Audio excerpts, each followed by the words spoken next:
We're really happy to have it here.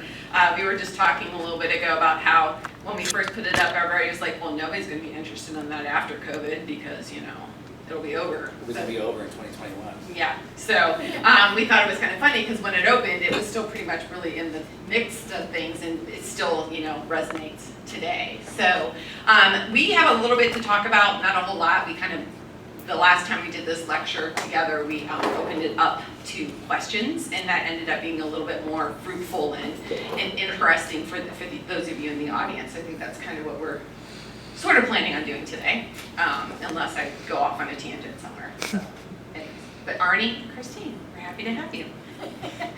I'm first because I'm the historian. All right, so this is the third time this exhibit has been up. This is the last venue for it that shows both the historic and the contemporary. We do have an exhibition catalog that just got published that is available. If you're a member, you will be receiving it as your reporter this month. If you're not a member, it is for sale for $18, or if you want an extra copy. Got to do that. And I'm also supposed to remind you that Hannah has surveys at the back of the room that you have to fill out before you leave. The doors are locked. The doors are locked. All right, so this exhibition kind of came about in an interesting way. At least I think it was interesting. Arnie is probably still cursing me about it, but the Decorative Arts Center in Ohio doesn't have a curator on staff, so they usually find an outside curator to do their exhibits for them. And I had done a couple exhibits at their place. Arnie had done one prior to this, and Judith fell in love with you. She just thought you were the best thing in the world. She was right, but you know, anyways. So she's like, Arnie, you should do an exhibit on the Great Depression. And he's like, no. Not my area, not interested, don't want to do an exhibit. So like he said no, how like 3, 4, at least 3, 4 times. And then I was bored during COVID because I was independent, so like basically all my jobs stopped, and so like I would sit in my office with my dog and watch movies and knit while my husband worked. And I was like, oh my God, it would be really cool to do this exhibit with the Great Depression and photographers from the pandemic. And so I called up Arnie, and I do believe the first thing he said to me was like, damn it, I said no 3 times! And then the rest is history, as they say. So he did the contemporary. My area is more historic, so it kind of worked out. We definitely complemented each other very, very well. And it was funny because we both live in Akron, and I think our houses are, 20 minutes apart? And we were still meeting over Zoom, right, because it was COVID. And so we just kind of started talking and looking at what we thought would make a good sort of group of photographs together.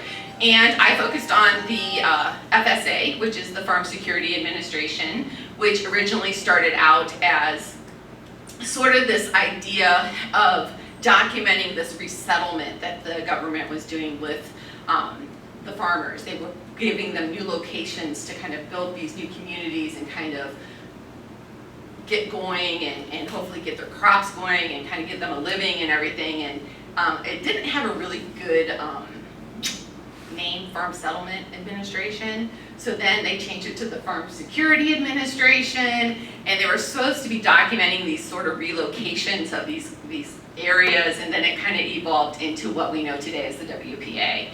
And so there was this group of photographers that their whole job was to go out and document what was happening during the Great Depression. They wanted to show people what the government was doing, right, to help out everything. And of course, this is just one small segment of what was going on during the WPA. We have some reproductions of posters. There was definitely an art wing to it. Obviously, lots of murals were being painted during that time. But the photographers invented this idea of documentary photography. And it's interesting because Ben Shahn, who is more known as a painter than a photographer, has the longest field notes for his photographs than anybody. I would say Dorothea Lange probably comes in second. But he would just write down everything, like who he talked to, what the person said, what they were doing, who his family was, you know, who he was renting off of, and that's what it was. It was documenting what was happening. And so this is a picture of downtown Lancaster, which is where we first had the exhibit. And then we actually, during that showing of it, had the contemporary picture taken from the exact same location. So you could kind of see what had changed from the 1930s to today. And it was definitely more bare during COVID time. So. But Ben Shahn probably took the most photographs in Ohio. Arthur Rothstein was another artist that spent a lot of time photographing in Ohio. And just, you know, they would travel around and they would get so much money a day to like for food and everything. They would get so much money towards film. They would send in their photographs to the WPA, the FSA, and if you really want to spend like hours, weeks, months looking at photographs from the WPA, just get on the Library of Congress thing and just put in WPA, and you will get pages and pages of photographs. So when I was going through a lot of these photographs, I was specifically looking for ones that nobody knew about for the most part. I wanted them to be of Ohio as much as possible, but also other places, but not like the common ones that you see. Like there's a couple Dorothea Langes that everybody thinks of when you talk about WPA. I didn't include that one because I wanted people to see that there was this whole breadth of photographs that occurred during this time. Yeah? Did she primarily photograph Midwest? She did not do much in the Midwest. She was mostly California because that's where she was from, but she did head this way a little bit. I saw Kansas. Yeah, Kansas, yeah. Yeah, and she got really interested in the migrant workers and stuff, so that tended to be more west. Gordon Parks was mostly in New York and Washington, D.C., but again, very interesting artist who has done a ton of things in his life, from movie production, filming, director, like just all kinds of really great stuff. So, but I also wanted to get some pictures of New York City because of course when we first really got involved with the whole COVID thing, right, it was all those pictures of New York being completely empty. And so it's an interesting sort of juxtaposition between the two photographs, and we try to do that in the gallery as well. This is a Dorothea Lange. This is one of my favorite photographs in the show. I have it blown up when you first walk in. I think it's an interesting, for a lot of reasons, and I'm not going to go into a lot of details about that, but this was a Japanese-American owned store, and they put that sign up because right after Pearl Harbor, you know, they were kind of being targeted, and they had to close their store and go into a camp, even though he went to Berkeley and he was, you know, born in America and whatnot. So I thought it was kind of an interesting juxtaposition with what's happening in history today. So we divided the exhibition, and it's kind of this way in our gallery too. So the interesting thing about the Decorative Art Center, it's an old Georgian house. And so it has 4 rooms divided into galleries, and you have to walk through doors, and there's like these beautiful fireplaces. And so it's really conducive to sort of these intimate little rooms, which we don't have. So we kind of divided it as the first introduction you get is to the FSA photographers. So it's all the historic ones. And then at the Decorative Arts Center, we went into people, and then places, and then contemporary. Here it goes contemporary, people, places. So just kind of as you walk through, it's not really spelled out, but that's kind of like the flow of it as you go through. And so obviously the photographers were doing a lot of portraits of people who were down and out, you know, surviving, working. I think it's interesting when you go through and see the photographs of the contemporary and the historic, sometimes you're not sure which one's which. So that was kind of some of the fun things. Dorothea Lange, again, a lot of the migrant workers, the families from the migrant workers. This lady is actually the one that's blown up on the invitation and everything. This is just another view of that photograph. This is, again, just another group of people from the 1930s. I think it is Russell Lee, yeah. This is an Ohio photograph. They were at like a fair, which is interesting. And then the other thing that people don't realize is that during the WPA, they actually did work in photography, in colored photographs. Like it was sort of a new thing. So we try to include a few of those in. So as you're walking through, you automatically think it's contemporary, and then you're like, oh wait, no, it's not. And Russell Lee was one of the ones that really worked with color photography, and so did John Vachon, which this is also historic. This is a little boy in Cincinnati in the 1930s. So, and then the other thing that we looked at was this idea of place. And the reason why is because even contemporary, that's what they were documenting, right? It was this idea of how people were dealing with the whole COVID pandemic, dealing with the WPA, the Depression, but then also these ideas of places. And it's interesting because this is obviously a WPA picture, but it's so desolate, it reminds me of a pandemic picture. And so then you have the complete opposite where there's tons of people, tons of cars, you know, also on view. So this was actually the Lancaster, or the Fairfield Fair in Lancaster. So all these cars were lined up for the fair. Marion Post Walcott did some photographing in Dayton, as well as East Coast and a few other places.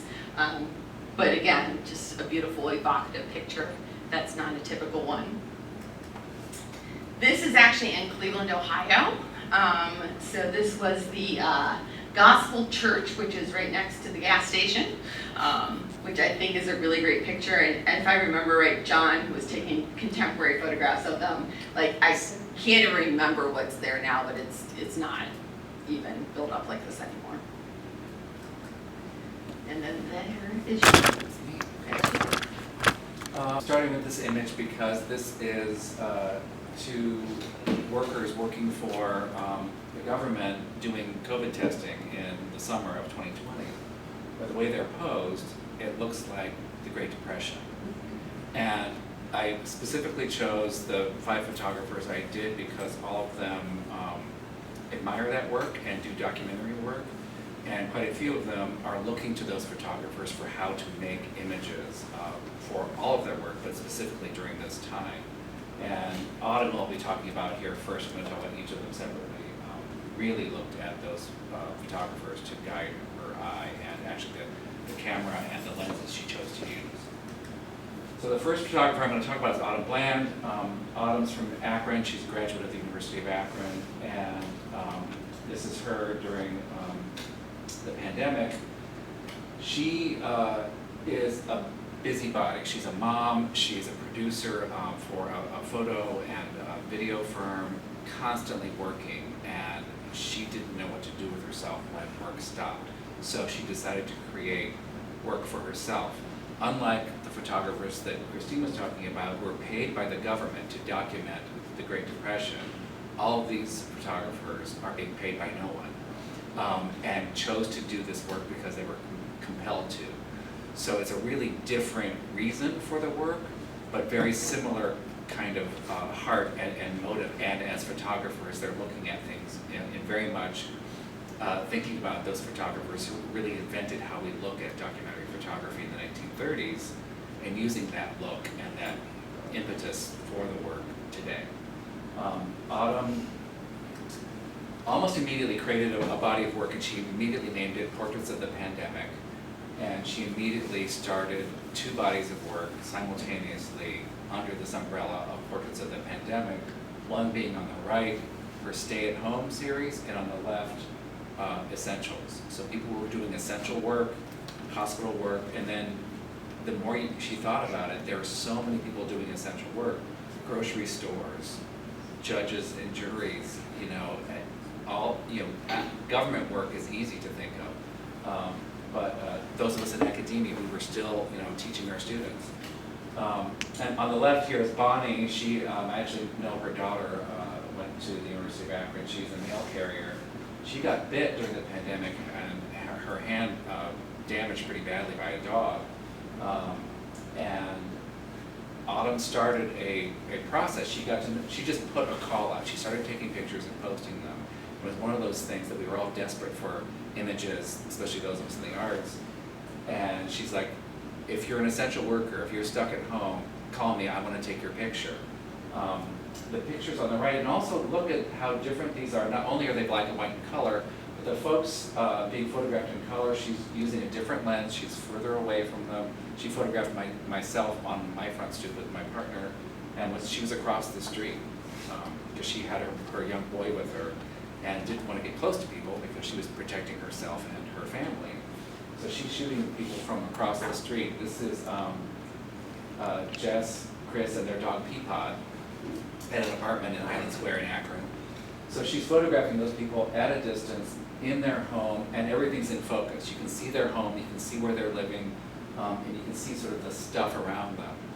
And for the essential worker, who she thought of as heroes at the time, we all did, she photographed with a different lens, so the background's out of focus, which sort of throws that figure forward, and she's also shooting down, so that she's looking up at them and sort of heroicizing them with that little bit of an angle change. That person appears, larger and more important. So she did that sort of religiously through the entire series, whether they were essential or stayed at home. And by doing that, inadvertently, she's basically recreating a lot of what some of the FSA photographers did. John Vachon there on the left, which Christine and I discovered after we started looking at some of the work that was coming in. The guy on the right is a fireman in Akron on a day that was sort of snow, sleet, raining. If he didn't have contemporary dress on, that looks very much like the 1930s, right?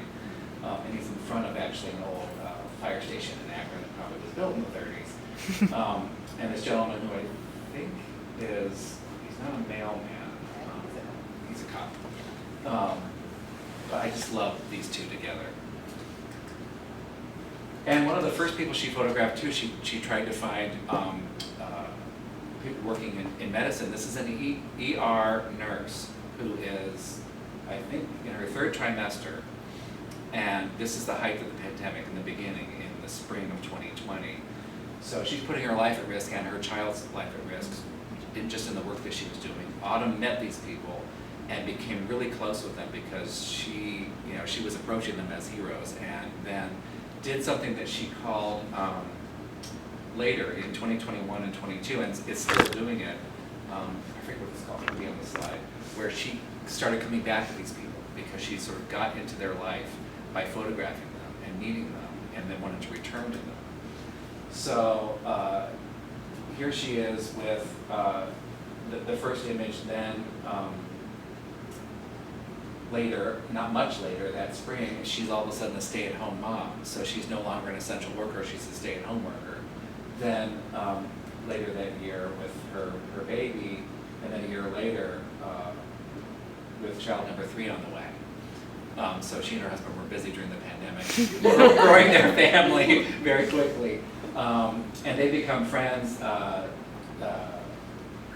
All the family came down to see it at Lancaster, got her picture standing next to herself. She was so excited to see that big blow up of herself. And all the people who have been in these images have had their images sort of recur. Autumn's created a website. She's had some of them published. I've shown them at my gallery at the University of Akron. And some of us have been put on banners in town. So it's really a remarkable project. And this is all done because she just decided to keep herself busy. I love this image so much. To me, Autumn offered herself up as a photographer, and she's like, if your kid's graduating, if you need an image for your wedding, put me to work. And she would show up with her studio. And so she's got studio lights, she's got a backdrop, and this poor kid is trying to get a senior picture taken, has the whole family out there, princess sister, other siblings dressed as Iron Man, and his blended family, brother, mom, flag. This is an American family that is full of superheroes and princesses. I just love it. And she took the picture of the kid for his senior picture, but then pulled back to document the whole scene, which is really remarkable. Our next photographer is Donald Black Jr. He is a photographer based in Cleveland, also someone that I've known for quite a while and had my eye on during the pandemic because I've always loved his, the way he's photographed. And I knew with each of the photographers, I gave them a prompt to look at the WPA photographers, choose one if they wanted to emulate, or just look at the body of work and then respond. Some of them were already doing it, and all of them had those photographers, and as soon as I brought it up, they immediately started rattling off names of people that they loved. And Donald, we're showing work of his from a few years before the pandemic and during, because he said for him, his neighborhood didn't change very much. He said, I was talking to he and his wife's a writer, and when I came in to pick up the artwork, I said, what changed for you? And he said, well, the only thing we noticed is that white people were standing in line for food. We'd never seen that before. Otherwise, our neighborhood was pretty much the same. We were dealing with stuff the way we always deal with stuff. And it was such a sort of a slap in the face for me to think about. There's so many different aspects of our communities that responded in different ways or had an effect them in different ways. And Donald is an entrepreneur and always just sort of makes stuff happen. On the right here is a duplex that he and his wife live in. They live on one side, the other side is his studio. And he set up his garage, which is that blinding white light from the back, as a bicycle repair shop. Because all the kids in the neighborhood ride bikes and no one knows how to fix anything anymore. And so Donald's like, I'm gonna help you fix stuff so that we can all sort of keep going. I just love this image. To me, he's very much like Gordon Parks, who not only is a photographer, but also a filmmaker. All of Donald's images to me look like they're a film still. Like there's some gorgeous black and white film that's about to happen. And Donald always works in black and white. Autumn works both. And I specifically was thinking about Gordon Parks, who's also an African American photographer, when I was thinking about including and wanting to include Donald. Donald documented the kids who were riding their bikes all during the pandemic to be outside and keeping themselves active. He also documented some of the protests and riots that were going on in downtown Cleveland, documenting the unrest, the people, and also with a very cinematic eye. There was like smoke, and like if this were in color, you'd be distracted by all the orange barrels and a whole lot of other stuff. Because we're looking at it in black and white, you're able to see sort of the terror and the beauty of the scene, which he's such a good photographer. I think anyone who can take something that is like really good war photographers and make it look beautiful to get you to look at it, because a lot of the stuff that is going on is extremely difficult to think about or look at. And he gives us this gorgeous image to sort of trick you into spending some time with it and thinking about it. And Donald also was dealing with another thing he talked about. He said the African American community in his neighborhood had been dealing with a lot of death anyway from gun violence and other things in Cleveland. And so he said the pandemic just added another layer for us. So this is Rest Easy Coach. Yeah, Coach, yeah. And so these folks are showing up at this funeral, and this little girl dropping a flower into the grave, and this young boy at the right to me just tug at my heart every time I see it. And it's such a beautiful image of community, such a good photographer, because this is really an epic scene for something that's really a very intimate situation.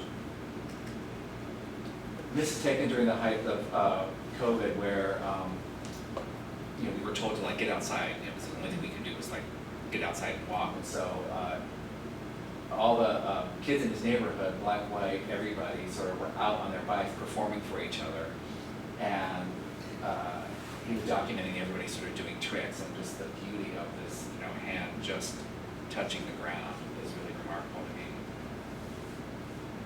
And he's a documentary photographer, but also very lyrical and poetic. Angela Marandino, Angela and the next artist both studied photo history a lot, and were sort of struggling when I said to them, like, who do you like, who do you want to be like, and they were like, I can't. I love those photographers so much, I can't do anything like them. But the reason I chose them is that they were already doing that kind of work. And Angelo chose to, unlike the other photographers we've seen so far who were out there in the world, connecting with their community, documenting what was happening in their community, Angelo sort of really showed what the rest of us were doing, sort of stuck at home. And a lot of his images are from walking distance from his house, or actually from inside his house looking out the window. And for him, he kept writing to me and showing us images, and I was sharing them with Christine, and he was apologizing. He thought he wasn't getting it. And like, these are perfect because to me, they really look like a lot of those sort of desolate images of the American West in the 1830s. Little messages from a kid on the street that just says, be safe. And this corner store run by some folks from, I think they're from Thailand, in his neighborhood. And this image looks to me like a 1930s image. If you didn't know any better, I could tell you, any era, but it was from, the summer of 2020. And I think about Arthur Rothstein and some of these other artists who are showing they're not showing people, just like this isn't, but who is coming to this place, or who's missing. And the quietness and the sort of emptiness of the place speaks as much to what's going on as if you have someone standing there, working or in the doorway. Just like this bank that's been abandoned out west. And again, like I was saying, Angelo's really sort of keeping it really close to home. The image on the left is from his house looking across the street to someone who's being picked up, who's got COVID and being rushed to the hospital, which I'm assuming most of us can relate to that. And on the right is a telephone pole with a sign to Maya's Sweet 16 party. I don't know about you, I went to 2 Zoom funerals, I went to 2 parades for birthday parties for little kids. I saw graduations happening in people's backyards and things. So I love that just this image of some balloons wrapped around a telephone pole, kind of a pitiful sign, really let you know sort of what was happening. And I think these photographers don't know that they've done something really valuable, because historians and history museums will be looking back at what did people do during those couple of years, and we'll have some evidence of that. And this is Angelo's dog feeling like the rest of us, looking out the window like, what's happening out there, let me out. And I felt like that dog so many times for those couple of years. But again, a really sweet, evocative image, a very poetic image that I think really speaks to the time. And good artists are really good at reflecting the time. Jane Alden Stevens, who's from Cincinnati, I think she's retired faculty, taught for decades in Cincinnati. Also was one of the artists who wrote to me and said, I don't know, I keep looking at these images and I can't get out, I'm struggling with trying to respond. And then she said, the more I look at those photographers from that time period, they weren't afraid to use text in their images, and they weren't afraid to use portraits that weren't portraits. Like, that's a self-portrait on the right, but it's just a shadow of her in her domestic space. As is on the left, it's a portrait, but it's just a shadow of her hand. And she kept finding things in her own space that spoke to what she was feeling about out there in the world. So hers is probably the most internal of the contemporary photographers, but still showing us about her feeling during the pandemic and sort of hopefully illustrating what a lot of us probably felt. And words like requiem mean a lot when you're thinking about the amount of death that was going on at the same time. And she also used intimate images and a lot of hands, as did a lot of the FSA photographers. Marion Close Walcott is showing us a cotton inspector, but she's showing us someone's hands doing their job, pulling apart a piece of cotton and looking at it. And it's a really intimate portrait. And what I loved about working with Christine is there's so much reverence amongst photographers for the WPA and those FSA photographers. I mean, you think about Walker Evans, which we chose not to use because everyone knows Walker Evans. And when we chose Dorothea Lange, we weren't going to show My Great Mother because there's so much beautiful work done by many photographers and many women photographers. And most of them are not that well known, like Marion Close Walcott was a really brilliant photographer. And inspiring still to this day. I love this one because, I mean, how many times do we want to bang our heads during the pandemic? And she said she kept finding autumn was a photojournalist and was documenting. She was working for the city of Akron, out there going to exhibitions and shooting any kind of event all day long every day. And all of a sudden there were no events, and her kids were stuck at home, and her husband's a filmmaker, and none of them had any work to do, and they were going to drive each other crazy. So they rented or bought actually a little mini camper and decided to put themselves on the road. And they did GoFundMe. They had people sort of sponsoring them. Their husband's a filmmaker. The children are artists. She's a photographer, and they decided to document their lives because they said, my kid's going to be stuck at home to take school. We can take that on the road, and they're going to learn more being out on the road than they will ever sitting in our house. And this is a photograph that her son took of her when they had swung back through Ohio. They were at her brother's house, which is in rural Ohio and Appalachia. He took what I think in the regular part of the year is a still for making syrup, and they turned it into what they call a hillbilly hot tub. And Shane often dresses in 30s, 40s period clothing anyway, so she wanted to cast herself as someone from that period. But she decided to document her family life, and I gave her a lot of prompts because she was ready for an assignment. Yeah. And I'm like, you're traveling out there in the world, document what's happening in America, because the rest of the photographers are documenting Ohio. You're the only one that's leaving the state, so what's happening out there? And what's happening with traveling with students? And the raising your hand, but on a Zoom call, and there's no other kids to sort of nudge, that the sort of struggle of any parent and or child that had to go to school during that time. And I was teaching college from my laptop on a stack of books, and it was miserable for all those people that said like, oh, classes are all going to go online. Pandemic happened. Parents hated it, students hated it, teachers really hated it, so that didn't happen.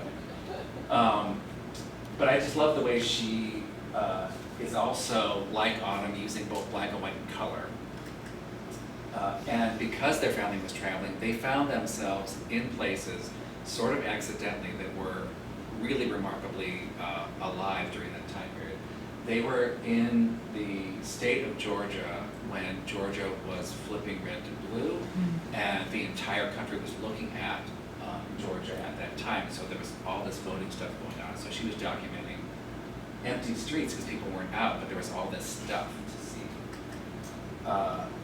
She looked specifically at Esther Bubley. Esther Bubley is an artist who was working for the WPA and then continued to work for the government long afterward into the 1950s, documenting Americans and the bus system, a lot of different assignments, and a really brilliant photographer. And so that was her touchstone photography from that period. And this image on the right of a young man in Nashville where they ended up, their family at one point. If you didn't have the mask on and you didn't see an ATM sign behind it, it looks like 1935. And it's just so great the way she's able to use that evocative. We've been trained by looking at Life magazines and imagery from that period that something in black and white photographed this way is from that period.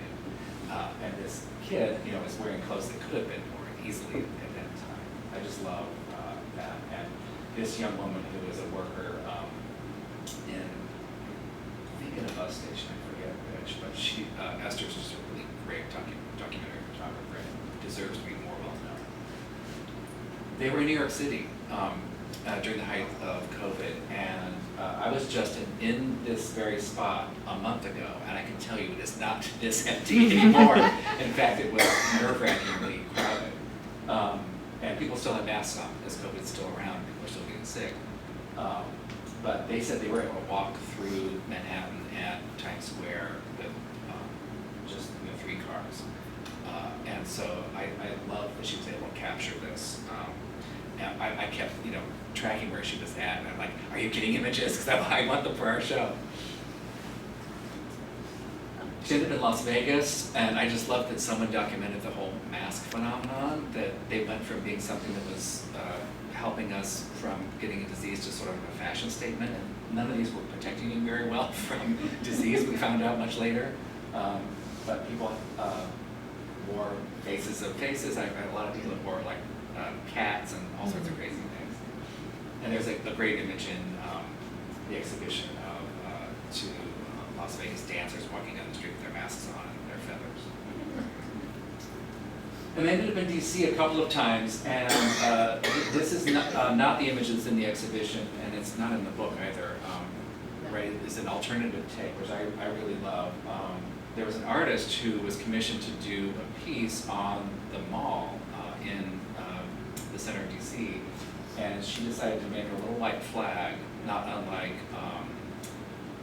Arlington Cemetery nearby, to document all the deaths from COVID. And at this point, it was a little over 200,000. We thought that was like the peak and the end. And of course, by the time our exhibition opened in 2021, it was 1 million people, and now it's closing in on nearly 2 million Americans. And so they had been traveling and talking and thinking about the pandemic, and their kids have been learning about stuff. But she said it took them to stand in front of something real, because for their kids especially, seeing all those little flags, because it wasn't data, it was human beings represented by little white flags, and it really affected her kids. And I thought that this image is really beautifully evocative. That's the last of the contemporary photographers. This is a view of the installation in Lancaster, and that's the last of our images. So we would love to have questions. Some questions, yes.